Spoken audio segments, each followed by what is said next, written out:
कहीं धरती गगन में छिपा हर कहीं, मन कहीं धरती गगन में छिपा हर कहीं, है कौन सी जगह तू जहाँ पर नहीं। मन कहीं धरती गगन में छिपा हर कहीं, है कौन सी जगह तू जहाँ पर नहीं, है कौन सी जगह तू जहाँ पर नहीं। कल कल बहती नदियाँ गाती है तेरे ही गीत, वो तेरी याद दिलाती। कल कल बहती नदियाँ गाती है तेरे ही गीत, वो तेरी याद दिलाती। झर झर बहते झरनों में है तेरा ही संगीत, हो तेरी सरगम गाती। चंदा सूरज तेरा दे रहे पता, अनगिन तारे नभ में है दिए सजा। तो मन कहीं रुक धरती गगन में छिपा हर कहीं, है कौन सी जगह तू जहाँ पर नहीं, है कौन सी जगह तू जहाँ पर नहीं। सुबह सुबह गुलशन में आकर जब खिलती है धूप, ओ लगे कितनी प्यारी। सुंदर सुंदर फल फूलों में छिपा है तेरा रूप, हो कितना मनोहारी। रंग रंग के फूलों की है ये छटा, पकड़ पकड़ टहनी को चढ़ रही लता। तो मन कहे धरती गगन में छिपा हर कहीं, है कौन सी जगह तू जहाँ पर नहीं, है कौन सी जगह तू जहाँ पर नहीं। ऊंची गिर की चोटी मानो है सूरज के पास, वहाँ बर्फ गिराया। अथाह भरा सागर में पानी पर ना बुझती प्यास, ओ लगी खारा खारा। अंबर की बिजली में तेरी गुंजारें, तेरे ही ये करतब ये मस्त बहारें। तो मन कहीं धरती गगन में छिपा हर कहीं, मन कहीं धरती गगन में छिपा हर कहीं, है कौन सी जगह तू जहाँ पर नहीं, है कौन सी जगह तू जहाँ पर नहीं। सुंदर सी सृष्टि की रचना कर डाली बिन हाथ, वहाँ रे कलाकारी। सुंदर सी सृष्टि की रचना कर डाली बिन हाथ, वहाँ रे कलाकारी। कण कण अंदर छुप के बैठा जैसे दूध में छाछ, वहाँ अंतर्यामी। कण कण अंदर छुप के बैठा जैसे दूध में छाछ, वहाँ अंतर्यामी। ऋषि मुनि और योगी रहे ढूंढ पता, वेदों में सब साहिल हमें दिया बता। तो मन कहे धरती गगन में छिपा हर कहीं, मन कहे धरती गगन में छिपा हर कहीं। है कौन सी जगह तू जहाँ पर नहीं, है कौन सी जगह तू जहाँ पर नहीं।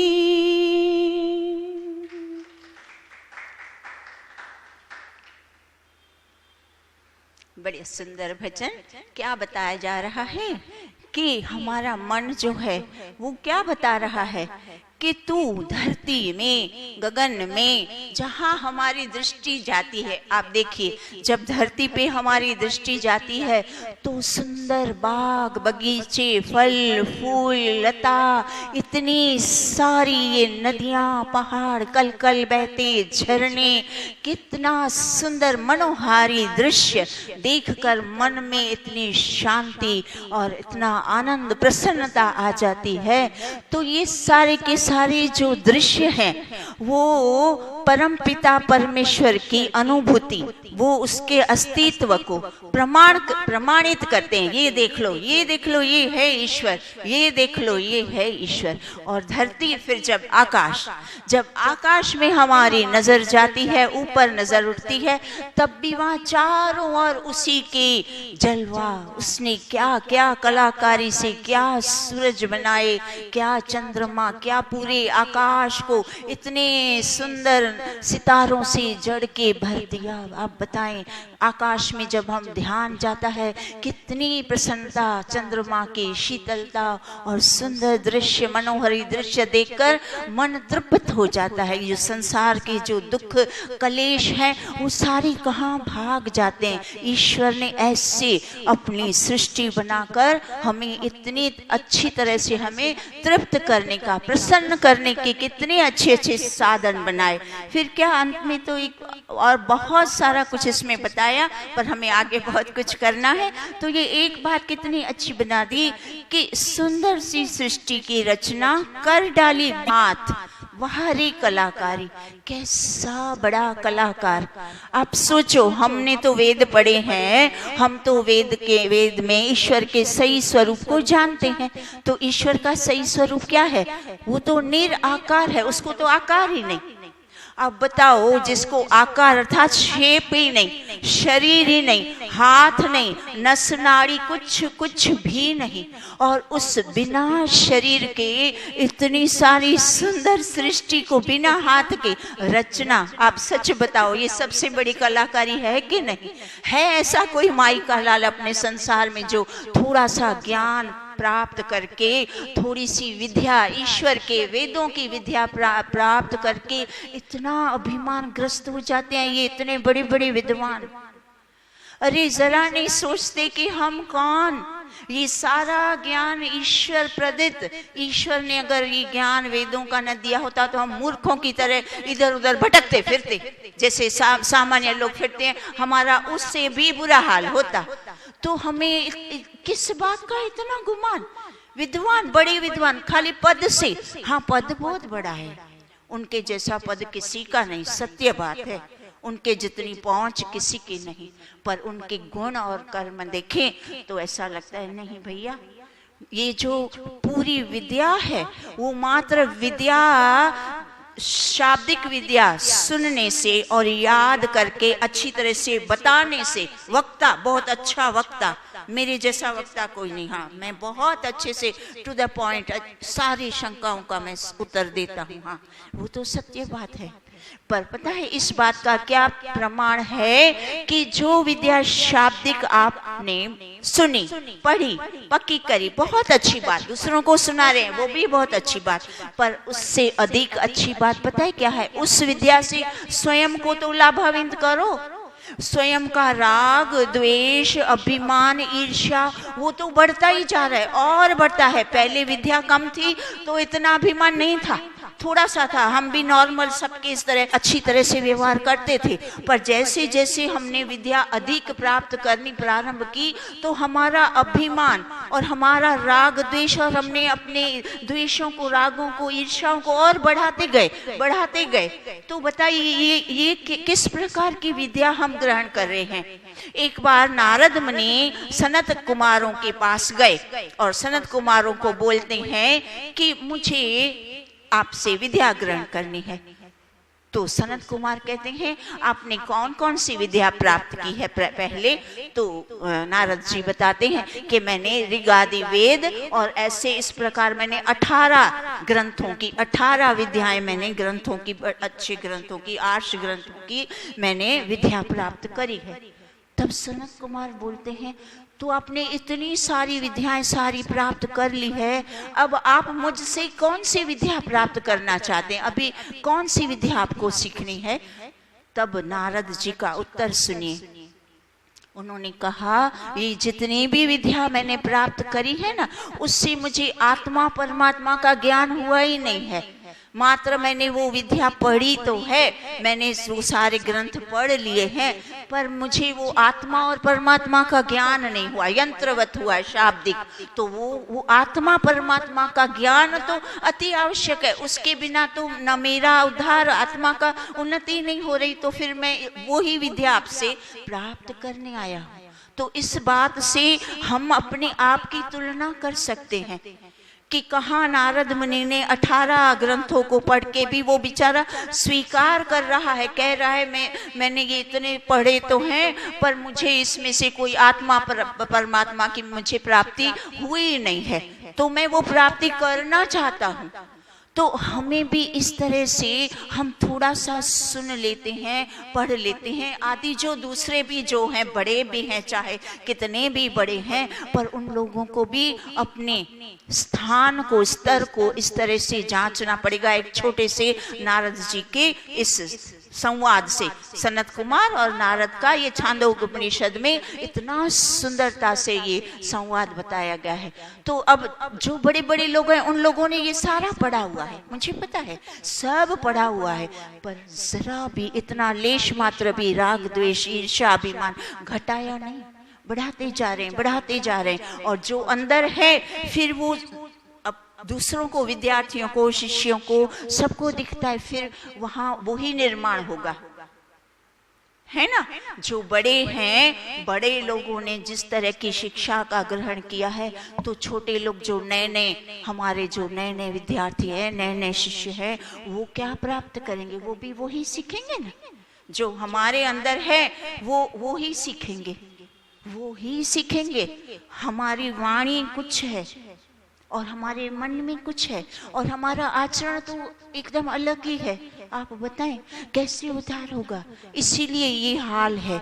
इतने सुंदर हमारे ऋषि ने इतने सुंदर आर्य समाज की स्थापना करी। ये क्यों ऐसी दशा है, क्यों खाली होते हैं, क्यों इतनी कम संख्या होती है? इसका मुख्य कारण यही है, जो वाणी, जो मन, वचन, कर्म में एकता, ऊपर से लेके नीचे सारे लोगों को ये जब आचरण बनेगा, तब ये जो ऋषि ने इतना अपनी कुर्बानियां देकर, ऋषि ने जो इतना अपना सब कुछ न्यौछावर करके अपनी जान कुर्बान कर दी, पूरा जीवन लुटा दिया और ये जो आर्य समाज की स्थापना की, तब उस सार्थक बनेगा।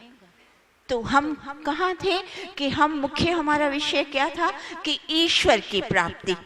अब ईश्वर की प्राप्ति करने के लिए क्या बताया जा रहा है?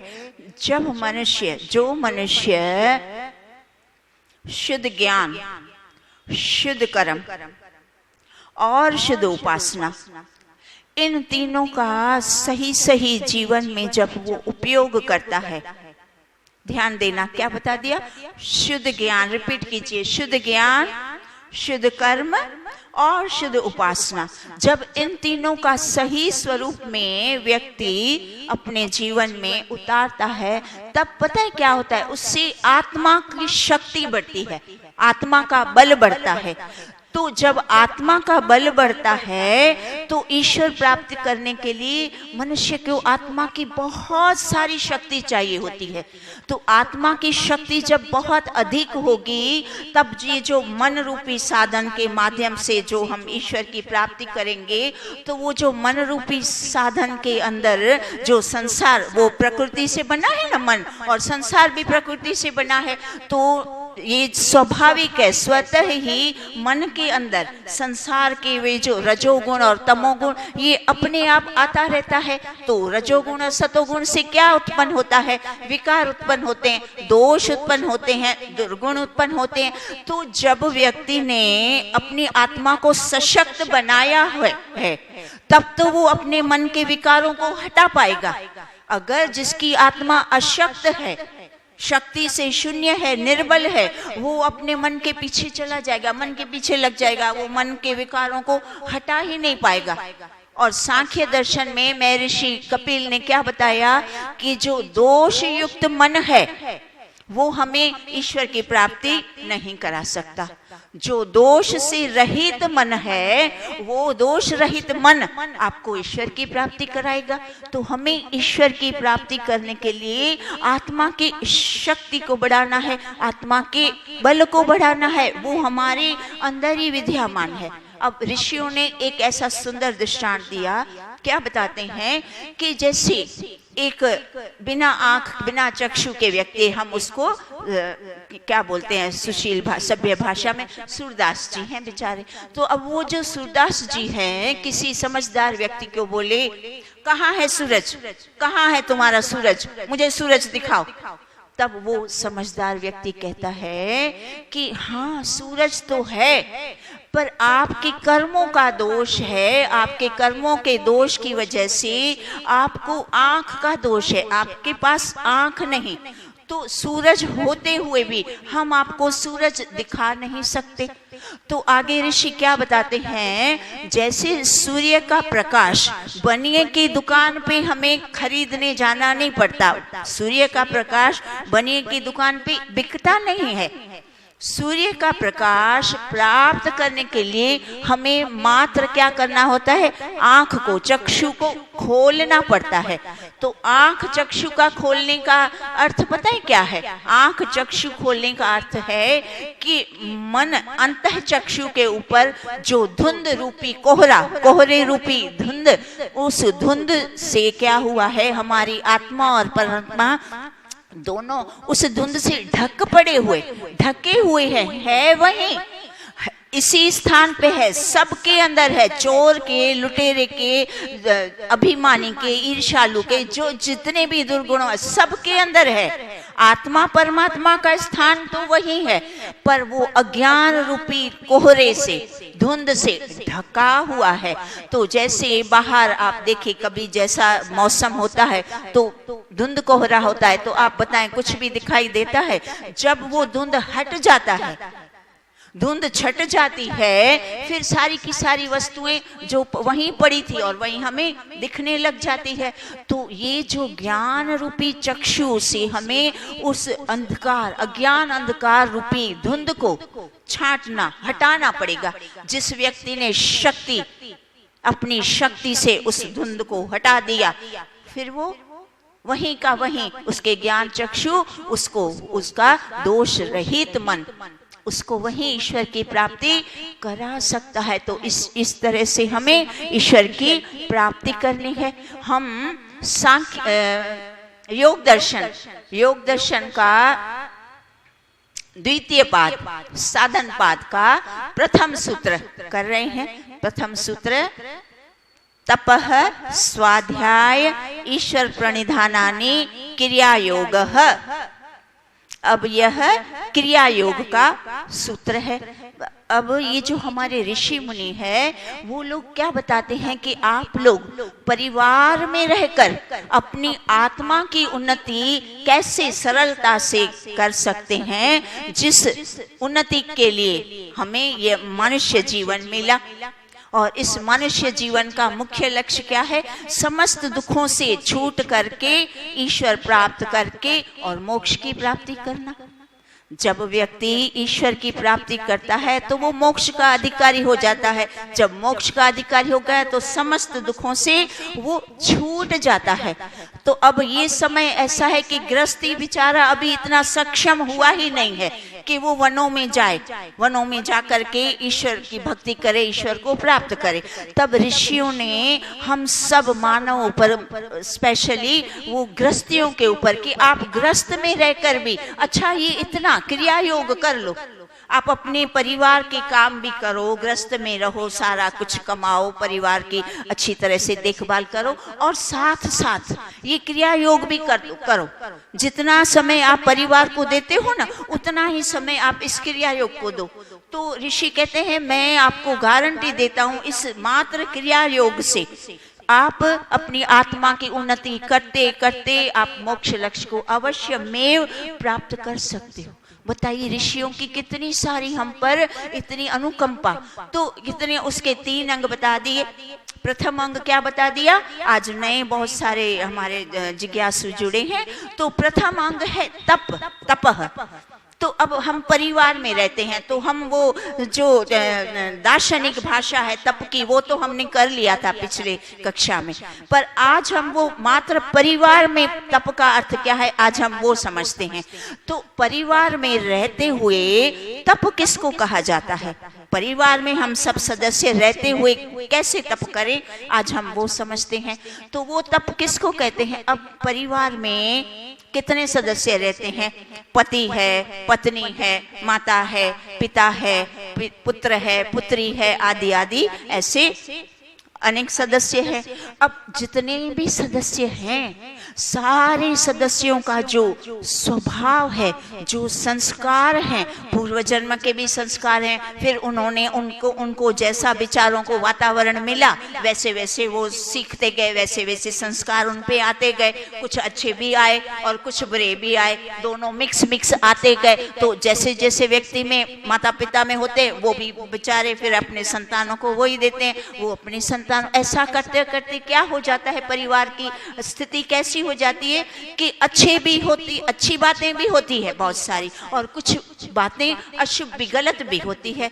तो अब परिवार में जब इस तरह के सारे लोगों का अच्छा स्वभाव भी है और बुरा स्वभाव भी है, अब सब सारे एक साथ कैसे रहें, क्योंकि साथ में रहना ये तप है।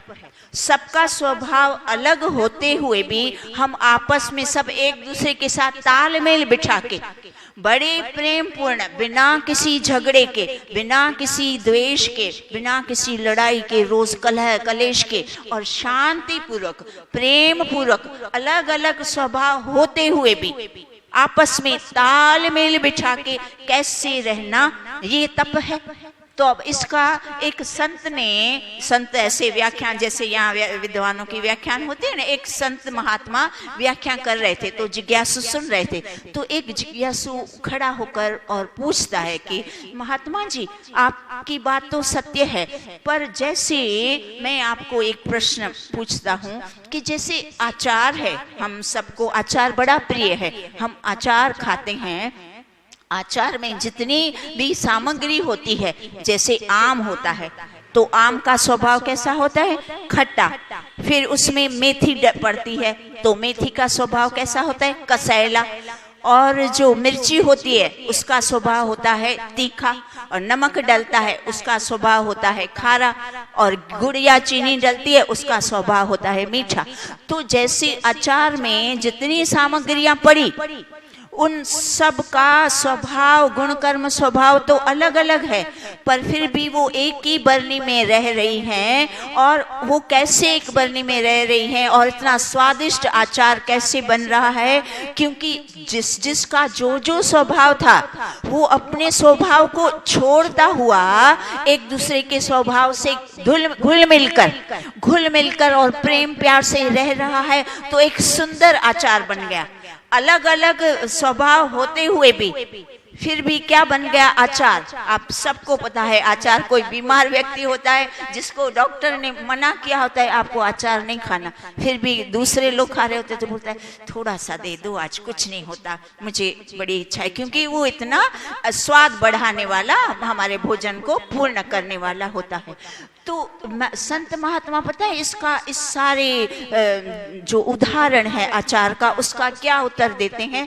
वो उत्तर देते हैं कि जैसे आचार में जितनी सामग्री पड़ी, आपने स्वयं बताया कि आम का स्वभाव खट्टा, अगर वो खट्टापन को पकड़ के बैठे ना, मैं तो खट्टा हूँ, खट्टा ही रहूंगा। मिर्ची बोले भैया मैं तो तीखी हूँ, ऐसी हूँ, तम तीखी, सबका मुंह जला के ही रखूंगी, बस मैं तीखी हूँ। नमक बोले मैं तो खारा, अभी हमने पढ़ा सुना ना, खारा पानी कितना अथाह सागर में, पर किसी की प्यास से नहीं बुझा पाता। तो नमक बोले ना मैं तो खारा हूँ, भाई मेरा स्वभाव ये है, तुम्हारी मर्जी, मेरा स्वभाव ऐसा है, तुमको जो करना है तुम सब एडजस्ट करो, मेरा स्वभाव तो ऐसा है।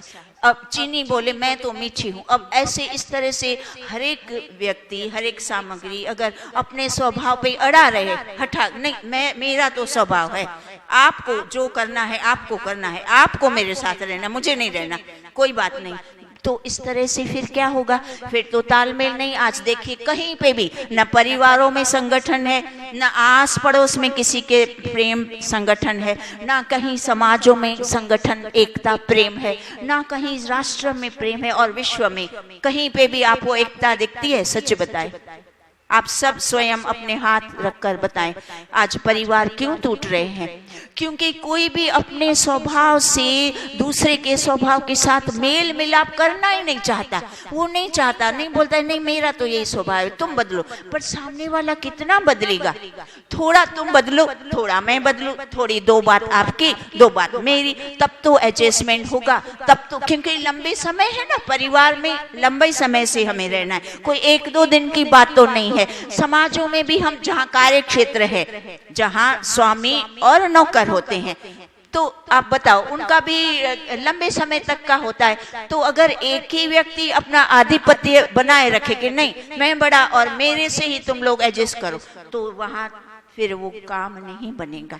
वहाँ जो भी कार्य क्षेत्र है, दुकान है या नौकरी है या कंपनी है, फिर वहाँ अनेकता आती है, फिर लड़ाई झगड़े और सबकी अवनति। फिर ऐसा नहीं कि एक की फिर सबकी अवनति हो जाती है। तो अगर सबकी हमें उन्नति, स्वयं की भी और दूसरों की भी, हमें वेद क्या सिखाता है? हमारी उन्नति के साथ सबकी उन्नति में हम सबको साथ बढ़ना है। तो हम खुद ये आर्य समाज के नियम पढ़ते हैं ना, तो उस नियमों को हमें इतना आत्मसात करना है।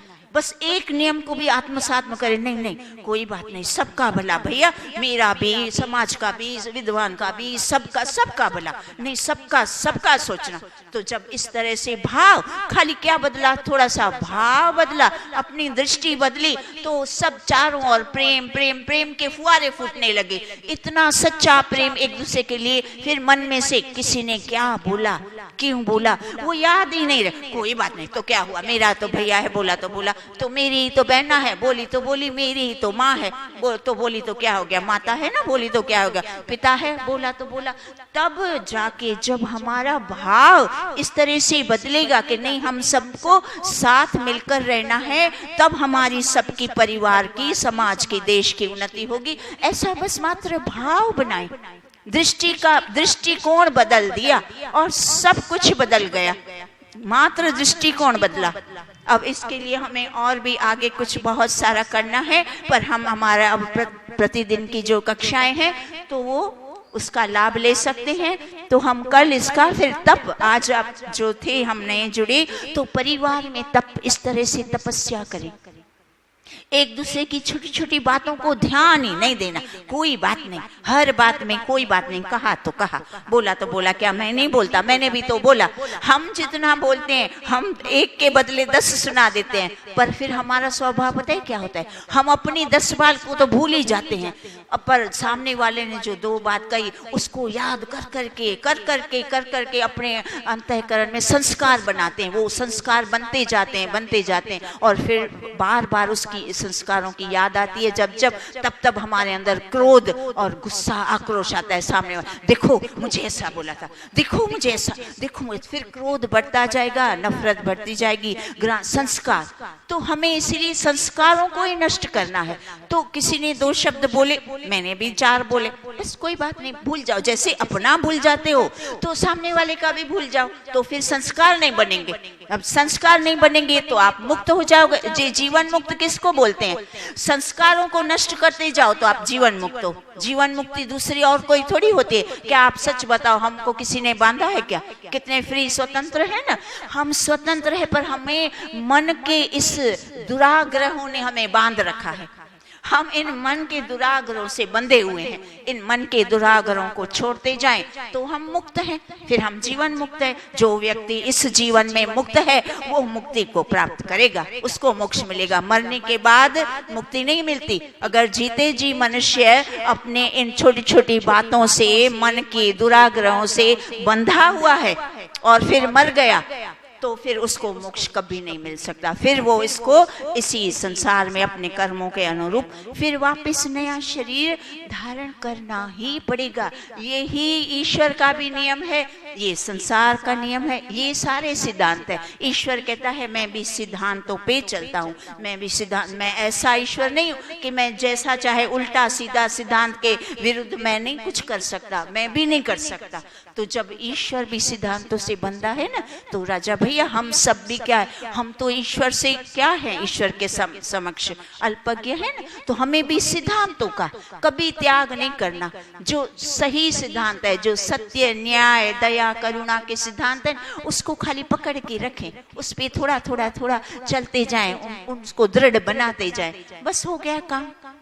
ओम द्यौ शांतिरंतरिक्षं शांति, पृथ्वी शांति, रापः शांति, रोषधयः शांति, वनस्पतयः शांतिर्विश्वे देवा शांति, ब्रह्म शांति, सर्वं शांति।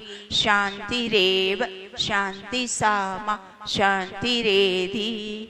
ओम शांति शांति शांति।